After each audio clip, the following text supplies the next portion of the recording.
Keeper of the Lost Cities, Chapter 31. Now you're calling me at home and dragging me out of bed? Maybe it was better when you were afraid of me, Elvin teased.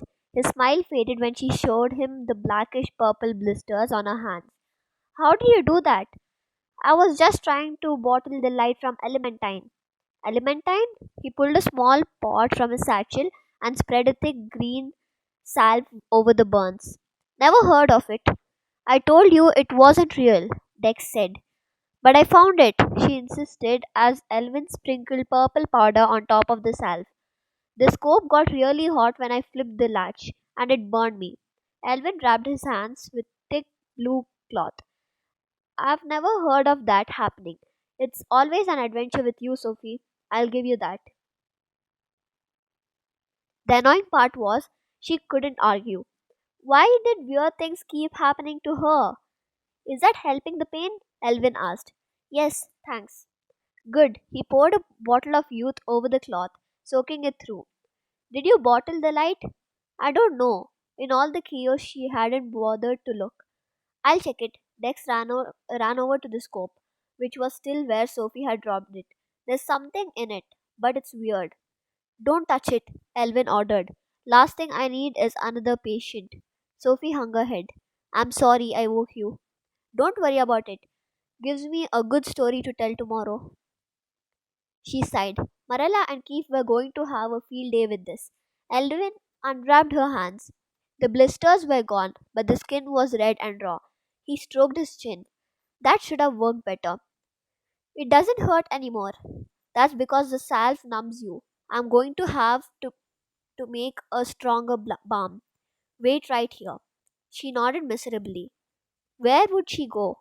Elvin glittered away, and Dex plopped beside her. You don't have to wait with me. Like I would leave you in the middle of nowhere at night, injured? What kind of friend do you think I am? But you must be cold. Nope, I can regulate my body temperature. See? He touched her cheek, and she was surprised at how warm his skin was. Want me to teach you how to do it tomorrow? I can't. I'm going to Fitz and Biana's. Another day at the place. Be sure to wear your crown. Are you ever going to stop that? Doesn't look like it. They're my friends. I wish you could be a little nicer about it. Hey, I hold a lot back. She laughed. Somehow, I doubt that. He ripped a handful of grass and tossed it away. You just like seeing Wonder Boy. Please don't tell me you have some stupid crush on him. Of course not. She could feel her cheeks blush and was glad once again for the darkness. Dex ripped more grass by the roots. Then what is it? Why do you like him? He's the one who found me. As soon as the words left her mouth, she realized her slip.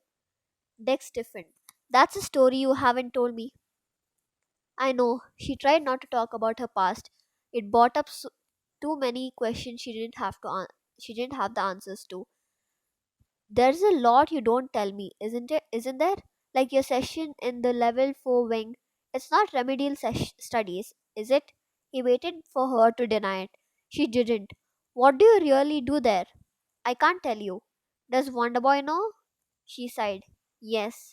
He was quiet for a long time, mutilating more innocent blades of grass. Well, that stinks. I didn't tell him, if that's what you're thinking. He's just involved, so he gets to know certain things. They sat in silence, destroying the grass and waiting for the other to speak. Dex finally sighed. I'm sorry, I'm being a jerk. I'm sorry too. I hate keeping secrets from you. You're my best friend. His head snapped up. I'm your best friend? She shrugged, looking away. If you want to be. Are you kidding? Of course. She smiled. Do you think you could do me a favor then? Sure, anything. Could you try to keep the fits bashing to a minimum? Anything but that. Please, Dex. He glowered at the ground. Fine, but I am only doing it for you. I still won't like him.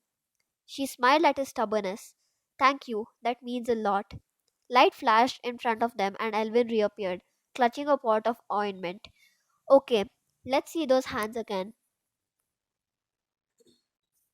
Sophie crinkled her nose as he spread the golden sludge across the buns. Ew, Elvin, what's in that stuff? Trust me, you don't want to know. It needs to sit for a minute. So let's see the starlight you bottled. He knelt next to the telescope and his brows furrowed. What is it? Dex asked. I don't know. He tapped the bottle quickly with one fingertip. It's cold. What star did you say this came from? Elementine. Doesn't sound familiar. Well, don't do anything with this until you show Sir Aston, and be careful.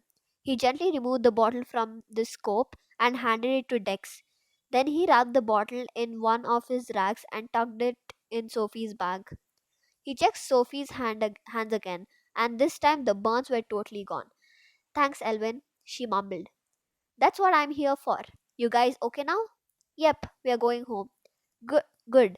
Come by my office tomorrow, Sophie. I want to make sure I didn't miss anything. She sighed. He should set up a permanent smart spot for her. All right, my work is done here. Get home safe. Oh, and Sophie, better wash your hands like 20 times. Sophie didn't feel like getting into the whole long story. So when Grady and Adeline asked how her night went, she just shrugged and said, "Good." Then she took the longest, hottest, soapiest shower of her life. She planned to tell them in the morning, but one of the griffins escaped, so she figured she'd tell them about it when she got home. Maybe by then her mentors would have explained what went wrong.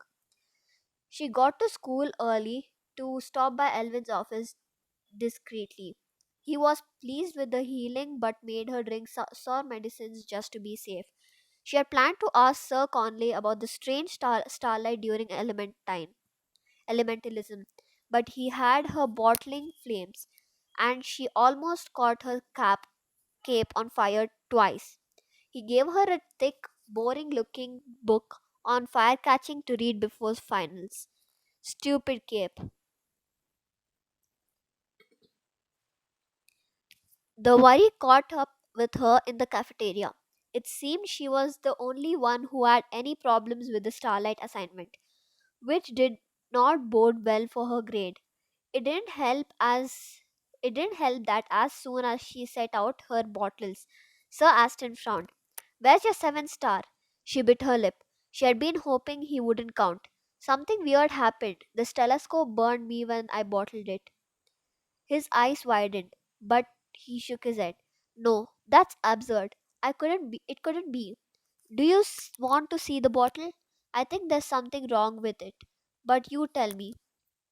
She dug the bundle out of a satchel. The icy chill stung her fingers, even though the thick fabric, it wasn't heavier than the other bottles, almost like there was something solid inside. The glow was blinding when she unwrapped it. Sir Aston was always pale, but he looked downright ghostly as he jumped back and screamed.